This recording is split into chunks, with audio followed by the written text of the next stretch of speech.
Anybody know what this is? I bet everyone has one of these in their glove compartment of their car if they have a car. Mine says Mazda. You know what it is?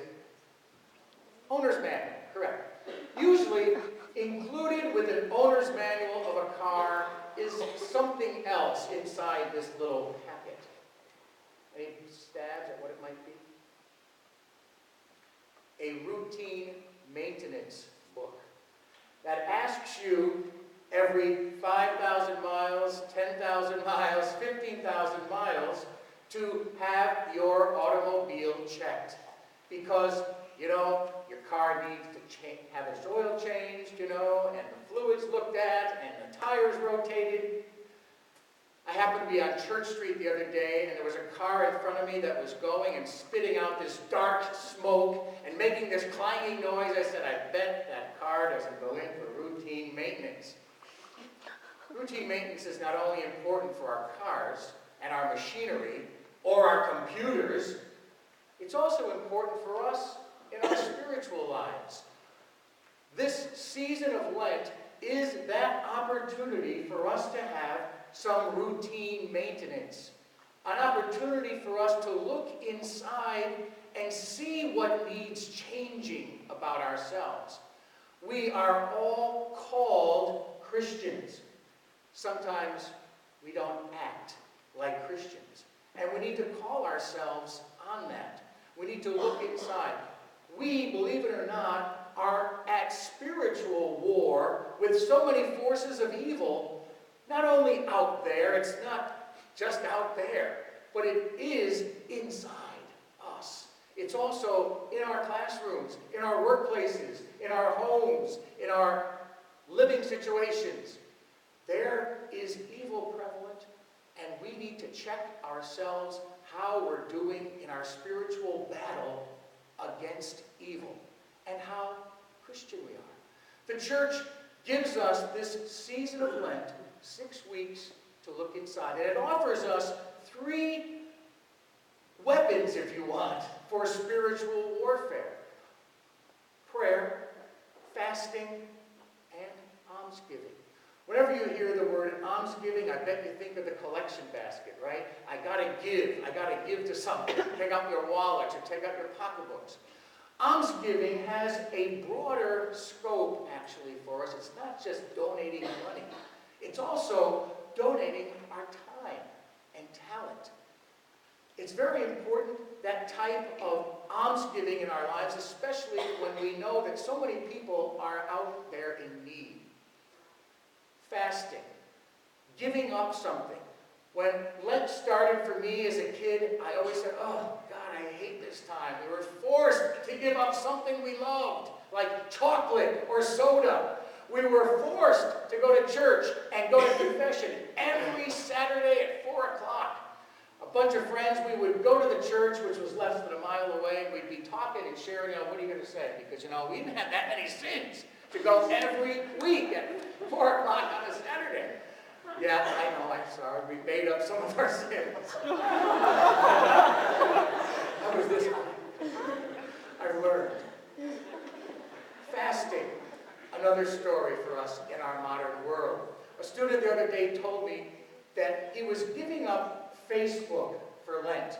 And he was so happy. I saw a post just this morning, before he gave it up. It said, happy birthday and happy anniversary to all my friends I'm not going to see in 6 weeks. I kind of chuckled at that.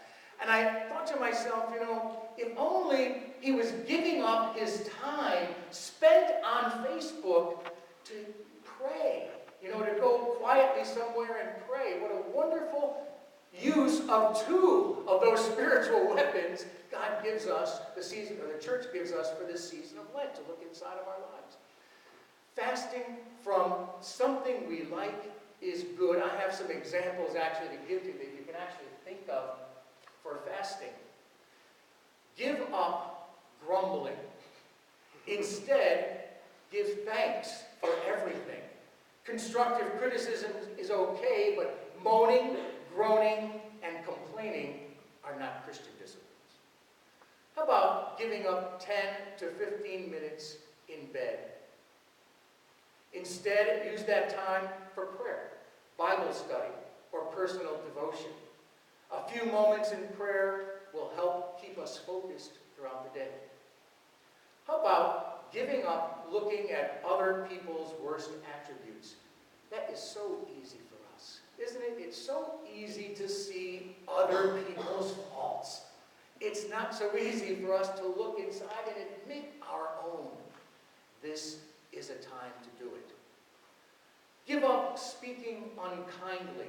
Instead, let your speech be generous and understanding. Give up your hatred of anyone or anything. Instead, learn the discipline of love, because as you know, love covers a multitude of sins. Give up worries and anxieties that you have no control over. My mother always told us as young people, when you worry and nothing changes, you've wasted a good worry. I don't want to waste any worries. Give up TV one evening.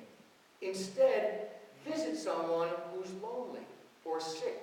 There are those who are isolated by illness or age.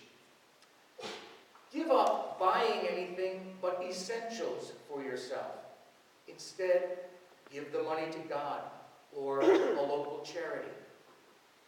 We're called to be stewards of God's riches, not just consumers. Give up judging others by appearances and by the standard of the world.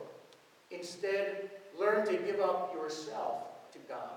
There's only one who has the right to judge, and that is Jesus Christ.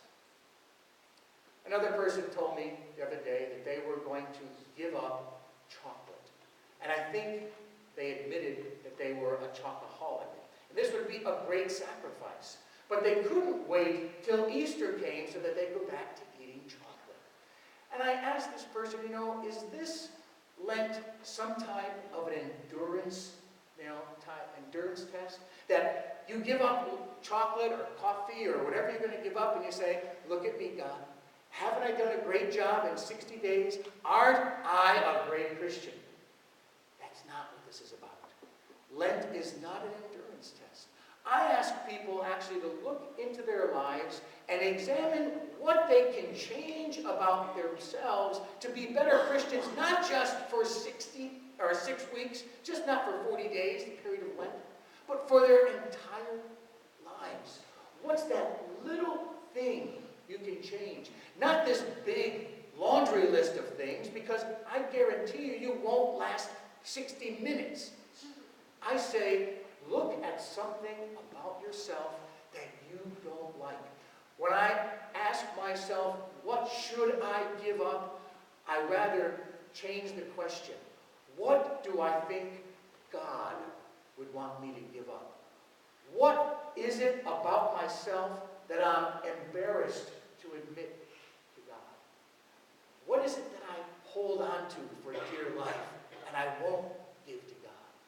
Maybe that's the challenge each one of us faces in this wonderful time of routine maintenance of our spiritual lives. May God give us